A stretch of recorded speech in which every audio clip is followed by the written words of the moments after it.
ಕರ್ನಾಟಕದಲ್ಲಿ ಮತ್ತೊಮ್ಮೆ ಕಮಲ ಅರಳಿಸಲು ಬಿಜೆಪಿ ನಾಯಕರು ಪಣ ತೊಟ್ಟಿದ್ದಾರೆ. ಆದ್ರಿಂದ ಪ್ರಧಾನಿ ನರೇಂದ್ರ ಮೋದಿ ಪದೇ ಪದೇ ರಾಜ್ಯ ಪ್ರವಾಸ ಕೈಗೊಳ್ಳುತ್ತಿದ್ದಾರೆ. ಫೆಬ್ರವರಿ 27ಕ್ಕೆ ಪ್ರಧಾನಿ ಮೋದಿ ಮತ್ತೆ ರಾಜ್ಯಕ್ಕೆ ಬರ್ತಿದ್ದಾರೆ. ಬೆಳಗಾವಿ, ಶಿವಮೊಗ್ಗದಲ್ಲಿ ಪ್ರಧಾನಿ ಮೋದಿ ಪ್ರವಾಸ ಕೈಗೊಳ್ಳಲಿದ್ದು, ಬೆಳಗಾವಿ ಉತ್ತರ, ದಕ್ಷಿಣ ಮತಕ್ಷೇತ್ರದಲ್ಲಿ 8 ಕಿಲೋಮೀಟರ್ ರೋಡ್ ಶೋ ನಡೆಸಲಿದ್ದಾರೆ. ಅದೇ ದಿನ ಶಿವಮೊಗ್ಗ ಏರ್ಪೋರ್ಟ್ ಉದ್ಘಾಟನೆ ಮಾಡ್ತಾರೆ. ಮಾರ್ಚ್ 11ಕ್ಕೆ ಮಂಡ್ಯಕ್ಕೆ ಆಗಮಿಸಿ ದಶಪಥ ಹೆದ್ದಾರಿ ಉದ್ಘಾಟನೆ ಮಾಡಿ ರೋಡ್ ಶೋ ಮಾಡ್ತಾರೆ. ಬಿಡದಿಯಿಂದ ಮದ್ದೂರಿನವರೆಗೆ 40 ಕಿಲೋಮೀಟರ್ ರೋಡ್ ಶೋ ಮಾಡಿ ನಿಡಘಟ್ಟ ಬಳಿ ಬೃಹತ್ ಸಮಾವೇಶದಲ್ಲಿ ಭಾಗಿಯಾಗ್ತಾರೆ. ಈ ಮೂಲಕ ಹಳೆ ಮೈಸೂರು ಭಾಗದಲ್ಲಿ ಅತಿ ಹೆಚ್ಚು ಸೀಟ್ ಗೆಲ್ಲೋಕೆ ಬಿಜೆಪಿ ನಾಯಕರಿಗೆ ಉತ್ಸಾಹ ತುಂಬಲಿದ್ದಾರೆ. ಅರ್ಕಾವತಿ ಬಡಾವಣೆ ಡಿನೋಟಿಫಿಕೇಶನ್ ಸಂಬಂಧಿಸಿದಂತೆ ಹಾಲಿ ಮಾಜಿ ಸಿಎಂಗಳ ಮಧ್ಯೆ ವಾಗ್ಯುದ್ಧ ಶುರುವಾಗಿದೆ. ಸಿದ್ದರಾಮಯ್ಯ ಸುಳ್ಳು ಹೇಳಿದ್ದಾರೆ. ಕೆಂಪಣ್ಣ ಆಯೋಗದ ವರದಿಯನ್ನ ನಾನು ಓದಿದ್ದೇನೆ, ಆದ್ದರಿಂದ ಸುಳ್ಳು ಹೇಳುವ ಪ್ರಶ್ನೆ ಇಲ್ಲ ಅಂತ ಸಿಎಂ ಬೊಮ್ಮಾಯಿ ಹೇಳಿಕೆ ಕೊಟ್ಟಿದ್ದಾರೆ. ಅಧಿಕಾರಿಗಳ ವರದಿಯನ್ನ ತೆಗೆದುಕೊಂಡು ಬಂದಿದ್ರು ಅಂತ ಅವರೇ ಹೇಳಿದ್ರು. ಸಿದ್ದರಾಮಯ್ಯನವರು ಕಟು ಸತ್ಯ ಎದುರಿಸುವಂತಹ ಕಾಲ ಬಂದಿದೆ. ಈಗಾಗಲೇ ಏನು ಕ್ರಮ ಕೈಗೊಳ್ಳಬೇಕು ಅದನ್ನ ಮಾಡ್ತೇವೆ ಅಂತ ಸಿಎಂ ಬೊಮ್ಮಾಯಿ ಹೇಳಿದ್ದಾರೆ.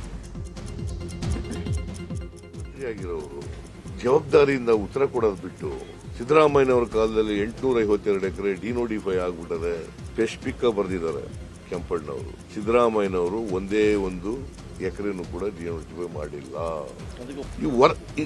ಇವ್ರು ಬಂದು 4 ವರ್ಷ ಆಯ್ತಾ ಬಂತಲ್ಲ, ವರದಿ ಇಡ್ಬೇಕಾಗಿತ್ತಲ್ಲ, ಅಸೆಂಬ್ಲಿನಲ್ಲಿ ಕ್ರಮ ತಗೋಬೇಕಾಗಿತ್ತಲ್ಲ. ಇಲ್ಲಿವರೆಗೆ ನಾವು ಯಾವಾಗ ಇವ್ರ ಮೇಲೆ 40% ಕಮಿಷನ್ ಜೋರು ಮಾಡೋದು, ಅದು ಮುಚ್ಕೊಳ್ಳೋಕ್ಕೋಸ್ಕರ ಇದನ್ನ ಈಗ ಮಾಡಕ್ ಹೊರಟಿದ್ದಾರೆ. ಅವ್ರ ಸುಳ್ಳು ಅಂತ ಹೆಂಗ್ ಸುಳ್ಳು ಅಂತ ಹೇಳ್ತೀರಿ? ಅವ್ರು ನೇಮಿಸಿರುವಂತ ಜಸ್ಟಿಸ್ ಕೆಂಪಣ್ಣವರು ಸುದೀರ್ಘವಾಗಿ ಎವಿಡೆನ್ಸ್ ತಗೊಂಡು ಇನ್ವೆಸ್ಟಿಗೇಟ್ ಮಾಡಿ ಎವಿಡೆನ್ಸ್ ತಗೊಂಡು ಕನ್ಕ್ಲೂಷನ್ ಬಂದಿದ್ದು ನಾನು ಓದಿದ್ದೇನೆ. ಅವರೇ ಹೇಳಿದ್ರಲ್ಲ, ಅಧಿಕಾರಿಗಳು ತೆಗೆದುಕೊಂಡು ಬಂದಿರ ಅನುಮೋದಿಸಿದ್ದೇನೆ ಅಂತ ಬರೀತೀರ. ಅರ್ಥ ಏನು? ಅವ್ರ ಅಡ್ಮಿಷನ್ ಆದಂಗಲ್ಲ ಅವ್ರು ಮಾಡಿರೋ ತಪ್ಪು ಅಂತ. ಇದಕ್ಕಿಂತ ಏನು ದೊಡ್ಡ ಸಾಕ್ಷಿ ಬೇಕಾಗಿಲ್ಲ. ಜಜ್ಮೆಂಟ್ ಅನ್ನು ಓದಿದ್ದೇನೆ, ಕಮಿಷನ್ ರಿಪೋರ್ಟ್ ಓದಿದ್ದೇನೆ. ಇದು ನೋಡಿ, ಕಟು ಸತ್ಯ. ಸಿದ್ದರಾಮಯ್ಯನವರು ಕಟು ಸತ್ಯವನ್ನ ಎದುರಿಸುವಂತ ಕಾಲ ಬಂದಿದೆ. ಮತ್ತು ಈಗಾಗಲೇ ಏನೆಲ್ಲ ಕ್ರಮ ತೆಗೆದುಕೊಂಡಿದ್ದಾರೆ ನಾವೆಲ್ಲ ನೋಡಿದ್ವಿ. ಇನ್ನು ಮುಂದೆ ನಾವೇನು ಕ್ರಮ ತೆಗೆದುಕೊಳ್ತೀವಿ. ಕೋಲಾರದಲ್ಲಿ ಸಿದ್ದರಾಮಯ್ಯ ರಾಜಕೀಯ ಅಂತ್ಯ ಖಚಿತ, ಅಸಂಧಾನ ಸಮಾಧಾನಕ್ಕೆ ನಾನು ಒಪ್ಪಲ್ಲ, ಸಿದ್ದರಾಮಯ್ಯ ಸಹ ಒಪ್ಪಲ್ಲ ಅಂತ ವರ್ತೂರು ಪ್ರಕಾಶ್ ಗುಡುಗಿದ್ದಾರೆ. ಸಿದ್ದರಾಮಯ್ಯ, ನಾನು ಇಬ್ಬರು ರಣರಂಗದಲ್ಲಿ ತೊಡೆ ತಟ್ಟಿ ನಿಂತಿದ್ದೇವೆ. ನನಗೆ ಜಾತಿ ವ್ಯಾಮೋಹ ಇಲ್ಲ. ಹಿಂದುತ್ವ, ನರೇಂದ್ರ ಮೋದಿ, ಬಿಜೆಪಿ ಅಷ್ಟೇ ನನ್ನ ಅಜೆಂಡಾ. ಕುರುಬ ಸಮಾಜದ ನಾಯಕರು, ಸ್ವಾಮೀಜಿಗಳು ನನ್ನನ್ನು ಭೇಟಿ ಮಾಡಿರುವುದು ಸುಳ್ಳು. ಪಾಪ ಹಳ್ಳಿಗಳಲ್ಲಿ ಕಾರ್ಯಕರ್ತರು ಇಲ್ಲ, ಬೂತ್ ಏಜೆಂಟ್ ಇಲ್ಲ, ಪಾಂಪ್ಲೆಟ್ಸ್ ಹಂಚೋರಿಲ್ಲ. ನೀರಿನಿಂದ ದಡದ ಮೇಲೆ ಬಿದ್ದ ಮೀನಿನಂತೆ ಕಾಂಗ್ರೆಸ್ಸಿಗರು ಒದ್ದಾಡ್ತಿದ್ದಾರೆ ಅಂತ ವರ್ತೂರು ಪ್ರಕಾಶ್ ವ್ಯಂಗ್ಯವಾಡಿದ್ದಾರೆ. ಪಡೋದಿಲ್ಲ. ಕಾಂಗ್ರೆಸ್ನವ್ರ ಪರಿಸ್ಥಿತಿ ಯಾವ ರೀತಿ ಆಗಿದೆ ಕೋಲಾರ ಕ್ಷೇತ್ರದಲ್ಲಿ ಅಂದ್ರೆ, ನದಿನಲ್ಲಿರ್ತಕ್ಕಂಥ ಮೀನ್ನ ಎತ್ತಿ ಗಡ್ಡೆ ಮೇಲೆ ಹಾಕಿದಾಗ ಯಾವ ರೀತಿ ಒದ್ಲಾಡ್ತೈತೆ, ಯಾಕೆ ಸಿದ್ದರಾಮಯ್ಯನ ಬಾತ್ ನಾವು ಅನ್ಬಿಟ್ವು ಅಂತೇಳಿ ಮೀನು ಒದ್ಲಾಡ್ತಾವ್ರೆ ನಮ್ಮ ಅನಿಲ್ ಸಾಹೇಬ್ರು. ಅವರು ಕೂಡ ರಣರಂಗದಲ್ಲಿ ತೊಡೆತಟ್ಟಿ ನಿಂತವ್ರೆ. ನಾನು ಕೂಡ ರಣರಂಗದಲ್ಲಿ ತೊಡೆತಟ್ಟಿ ನಿಂತಿದ್ದೀನಿ. ಇದರಲ್ಲಿ ಯಾವುದೇ ಜಾತಿ ವ್ಯಾಮೋಹ ಇಲ್ಲ. ಸೊ ಒನ್ಲಿ ಸಿದ್ಧಾಂತ ಹಿಂದುತ್ವ, ಭಾರತೀಯ ಜನತಾ ಪಕ್ಷ, ನರೇಂದ್ರ ಮೋದಿ ಜಿಯವರ ಅಭಿವೃದ್ಧಿ ಕೆಲಸನೇ ಅಜೆಂಡಾ ನಮ್ಮದು. ಹಾಗಾಗಿ ಹಿಂದಕ್ಕೆ ಸರಿಯುವಂಥ ಪ್ರಶ್ನೆನೇ ಇಲ್ಲ. ಹಾಸನ ಜೆಡಿಎಸ್ ಟಿಕೆಟ್ ಫೈಟ್ಗೆ ನಾಳೆ ತೆರೆ ಬೀಳುವಂತಹ ಸಾಧ್ಯತೆ ಇದೆ. ಈ ಬಗ್ಗೆ ಶೃಂಗೇರಿಯಲ್ಲಿ ಮಾತನಾಡಿದಂತಹ ಮಾಜಿ ಸಿಎಂ ಕುಮಾರಸ್ವಾಮಿ, ಸಾಮಾನ್ಯ ಕಾರ್ಯಕರ್ತನಿಗೆ ಹಾಸನ ಜೆಡಿಎಸ್ ಟಿಕೆಟ್ ನೀಡುತ್ತೇವೆ ಅಂತ ಹೇಳಿದ್ದಾರೆ. ಪಕ್ಷದ ಬಗ್ಗೆ ಕಾರ್ಯಕರ್ತರಲ್ಲಿ ವಿಶ್ವಾಸ ಮೂಡಿದೆ. ಆ ವಿಶ್ವಾಸಕ್ಕೆ ನಾನು ಧಕ್ಕೆ ತರೋದಿಲ್ಲ. ನಾಳೆ ಕಾರ್ಯಕರ್ತರ ಸಭೆ ಕರೆದು ತೀರ್ಮಾನ ಮಾಡ್ತೀನಿ. ನಾಳೆಯ ಸಭೆಗೆ ರೇವಣ್ಣನನ್ನು ಕೂಡ ಕರೀತಾ ಇಲ್ಲ, ಸ್ವರೂಪ್ರನ್ನು ಕೂಡ ಸಭೆಗೆ ಆಹ್ವಾನ ನೀಡಿಲ್ಲ. ಆದರೆ ಕಾರ್ಯಕರ್ತರ ಅಭಿಪ್ರಾಯದಂತೆ ತೀರ್ಮಾನ ತೆಗೆದುಕೊಳ್ತೇನೆ ಅಂತ ಎಚ್.ಡಿ. ಕುಮಾರಸ್ವಾಮಿ ಹೇಳಿಕೆ ಕೊಟ್ಟಿದ್ದಾರೆ. ರೇವಣ್ಣ ಅವ್ರನ್ನ 50,000ದಲ್ಲಿ ಸೋಲಿಸ್ತೀನಿ, ಇದನ್ನೆಲ್ಲ 2 ವರ್ಷದಿಂದ ಹೇಳ್ತಾ ಇದ್ದಾರೆ. ನಾನು 2 ವರ್ಷದ ಹಿಂದೆನೇ ಹೇಳಿದ್ದೇನೆ, ಒಬ್ಬ ಸಾಮಾನ್ಯ ಕಾರ್ಯಕರ್ತನ ಚುನಾವಣೆಗೆ ನಿಲ್ಲಿಸಿ ಹಾಸನದಲ್ಲಿ BJP ಅಭ್ಯರ್ಥಿನ ಸೋಲಿಸ್ತೀವಿ ಅಂತಕ್ಕಂಥದ್ದನ್ನು. ಇವತ್ತು ಅದಕ್ಕೆ ನಾನು ಸ್ಟ್ಯಾಂಡ್ ಬದ್ಧನಾಗಿದ್ದೇನೆ. ನಾಳೆ ಆ ಕಾರ್ಯಕರ್ತನೇನು ಕರೆದಿದ್ದೇನೆ, ಅವ್ರಿಗೆಲ್ರಿಗೂ ಇವತ್ತು ನಿಮ್ಮ ಮುಖಾಂತರ ಹೇಳ್ತಾ ಇದ್ದೇನೆ, ನಾಳೆ ಸಭೆಯಲ್ಲೂ ಹೇಳ್ತೇನೆ. ಮುಕ್ತವಾದ ಅವಕಾಶ ಕೊಡ್ತಾ ಇದ್ದೇನೆ. ನಾನು ರೇವಣ್ಣ ಅವ್ರನ್ನೂ ಕರೀತಾ ಇಲ್ಲ ಸಭೆಗೆ. ಇನ್ನೊಂದು ಸ್ವರೂಪ್ ಅಂತಕ್ಕಂಥ ಅಭ್ಯರ್ಥಿ ಏನಿದ್ರೆ ಅವ್ರನ್ನೂ ಕರೀತಿಲ್ಲ. ನಾಳೆ ದಿನ ಅಂತಿಮವಾಗಿ ಕಾರ್ಯಕರ್ತರ ಅಭಿಪ್ರಾಯ ಪಡೆದು ತೀರ್ಮಾನ ಮಾಡ್ತೀನಿ. ಇನ್ನು ಅತ್ತ ಹಾಸನದಲ್ಲಿ ಮಾತನಾಡಿದ ಎಚ್.ಡಿ. ರೇವಣ್ಣ, ಬೆಂಗಳೂರಿನ ಸಭೆ ಬಗ್ಗೆ ನನಗೇನು ಗೊತ್ತಿಲ್ಲ ಅನ್ನುವ ಮೂಲಕ ಪರೋಕ್ಷವಾಗಿ ಅಸಮಾಧಾನವನ್ನ ಹೊರಹಾಕಿದ್ದಾರೆ.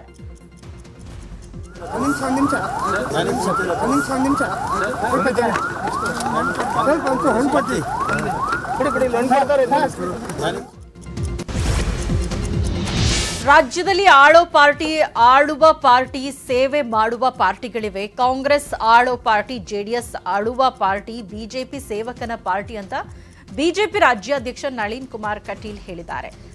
ರಾಯಚೂರಲ್ಲಿ ಮಾತಾಡಿದ ಅವರು ಸೇವೆ ಮಾಡುವ ಪಾರ್ಟಿ ಆರಿಸಿ ತನ್ನಿ ಅಂತ ಮನವಿ ಮಾಡಿದ್ದಾರೆ. ಆಳೋ ಪಾರ್ಟಿ, ಇನ್ನೊಂದು ಆಳೋ ಪಾರ್ಟಿ, ಇನ್ನೊಂದು ಸೇವಕರ ಪಾರ್ಟಿ. ಆಳೋ ಪಾರ್ಟಿ ಕಾಂಗ್ರೆಸ್, ಆಳೋ ಪಾರ್ಟಿ ಜೆಡಿಎಸ್, ಸೇವಕರ ಪಾರ್ಟಿ ಭಾರತೀಯ ಜನತಾ ಪಾರ್ಟಿ. ಹಾಗಾಗಿ ಪ್ರಧಾನಮಂತ್ರಿ ಹೇಳಿದ್ದಾರೆ, ನಾನು ಈ ದೇಶದ ಪ್ರಧಾನ ಸೇವಕ. ನಾನು ಬಂಧುಗಳೇ ನಿಮ್ಮಲ್ಲಿ ಕೇಳ್ತೇನೆ, ಆಳೋ ಪಾರ್ಟಿ ಬೇಕಾ, ಆಳೋ ಪಾರ್ಟಿ ಬೇಕಾ? ಎರಡು ಬೇಡಲ್ಲ. ಸೇವಕರ ಪಾರ್ಟಿ ಬೇಕಾ ಬೇಡವಾ? ತಾಯಂದಿರಲ್ಲಿ ಕೇಳ್ತೇನೆ, ನಿಮ್ಮ ಸೇವೆ ಮಾಡುವಂತ ಪಾರ್ಟಿ ಬೇಕಾ ಬೇಡವಾ? ಕಾಂಗ್ರೆಸ್ ಬಂದ್ರೆ ಇದೆಲ್ಲವನ್ನ. ನಾನು ಗೋಕಾಕ್ ಕ್ಷೇತ್ರದಿಂದ ಸ್ಪರ್ಧೆ ಮಾಡುತ್ತೇನೆ, ಅಲ್ಲಿ ಬಿಟ್ಟು ಬರುವುದಿಲ್ಲ. ಹೈಕಮಾಂಡ್ ಹೇಳಿದ್ರು ಬೇರೆ ಕಡೆ ಕೆಲಸ ಮಾಡಲ್ಲ ಅಂತ ರಮೇಶ್ ಜಾರಕಿಹೊಳಿ ಹೇಳಿಕೆ ಕೊಟ್ಟಿದ್ದಾರೆ. ಅಂಥವರನ್ನ ಸೋಲಿಸಕ್ಕೆ ನಮ್ಮಂಥವರ ಅಗತ್ಯವಿಲ್ಲ ಅಂತ ಹೆಬ್ಬಾಳ್ಕರ್ಗೂ ಟಾಂಗ್ ಕೊಟ್ಟಿದ್ದಾರೆ. ವರಿಷ್ಠರು ಕನಕಪುರ ಕ್ಷೇತ್ರದ ಜವಾಬ್ದಾರಿ ಕೊಟ್ರೆ ಹೋಗ್ತೇನೆ, ಕನಕಪುರದಲ್ಲಿರುವಂತಹ ಅಷ್ಟು ದೊಡ್ಡ ಲೀಡ್ರೇನಲ್ಲ ಅಂತ ಡಿಕೆಶಿಗೂ ಕೂಡ ಟಾಂಗ್ ಕೊಟ್ಟಿದ್ದಾರೆ. ಬಿಟ್ಟು ಬರೋದಿಲ್ಲ, ಹೇಳಿದ್ರು ಬರೋದು ಬೇರೆ ಪಾರ್ಟಿ ಕೆಲಸ ಮಾಡ್ತಾರೆ. ಕೆಲಸ ಅವ್ನು ನಮ್ಮಂತ ನಿಲ್ಲುವಂತ ವ್ಯಕ್ತಿ ಅವರಲ್ಲ. ಖಡಗ್ಪುರದಲ್ಲಿ ಅಷ್ಟು ದೊಡ್ಡ ಲೀಡರ್ ಅಲ್ಲ, ಅಡ್ಜಸ್ಟ್ಮೆಂಟ್ ರಾಜಕಾರಣ ಲೀಡರ್. ಗೋಕಾಕ್ ಬಿಟ್ಟು ಬರೋದಿಲ್ಲ, ಹೇಳಿದ್ರು ಬರೋದು ಬೇರೆ ಪಾರ್ಟಿ ಕೆಲಸ ಮಾಡ್ತಾರೆ. ಕೆಲಸ ಅವ್ನು ನಮ್ಮಂತ ನಿಲ್ಲುವಂತ ವ್ಯಕ್ತಿ ಅವರಲ್ಲ. ಖಡಗ್ಪುರದಲ್ಲಿ ಅಷ್ಟು ದೊಡ್ಡ ಲೀಡರ್ ಅಲ್ಲ, ಅಡ್ಜಸ್ಟ್ಮೆಂಟ್ ರಾಜಕಾರಣ ಲೀಡರ್. ಗೋಕಾಕ್ ಬಿಟ್ಟು ಬರೋದಿಲ್ಲ, ಹೇಳಿದ್ರು ಬರೋದು ಬೇರೆ ಪಾರ್ಟಿ ಕೆಲಸ ಮಾಡ್ತಾರೆ.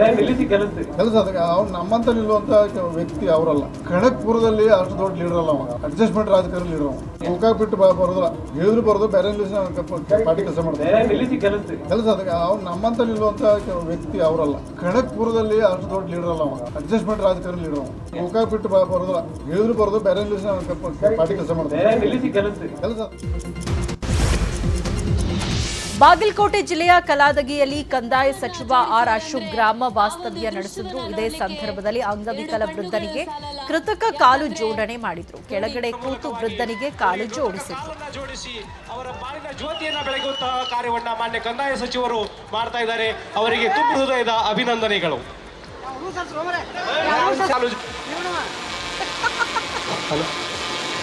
ಈ ಒಂದು ಕೃತಕ ಕಾಲು ಜೋಡಣೆಯನ್ನ ಮಾಡುವುದು ಸನ್ಮಾನ್ಯ ಆರ್ ಅಶೋಕ್ ಸಾಹೇಬರಿಗೆ ನಮ್ಮೆಲ್ಲರ ಒಂದು ಜೋರ ಚಪ್ಪಾಳೆಯನ್ನ ನೀಡುವ ಮುಖಾಂತರ ನಮ್ದು ಜನರಿಗೆ ರೀಚ್ ಆಗೋ ಕಾರ್ಯಕ್ರಮ. ನಾನ್ ಬಂದ್ ಬುರುಡೆ ಬಿಟ್ಟು ಎಷ್ಟು ದುಡ್ಡು ಬೇಕೋ ಅಷ್ಟು ದುಡ್ಡು ಕೊಟ್ಟು ಹೋಗೋ ಕಾರ್ಯಕ್ರಮ ಅಲ್ಲ ಅಂತ ಆರ್ ಅಶೋಕ್ ಹೇಳಿದ್ದಾರೆ.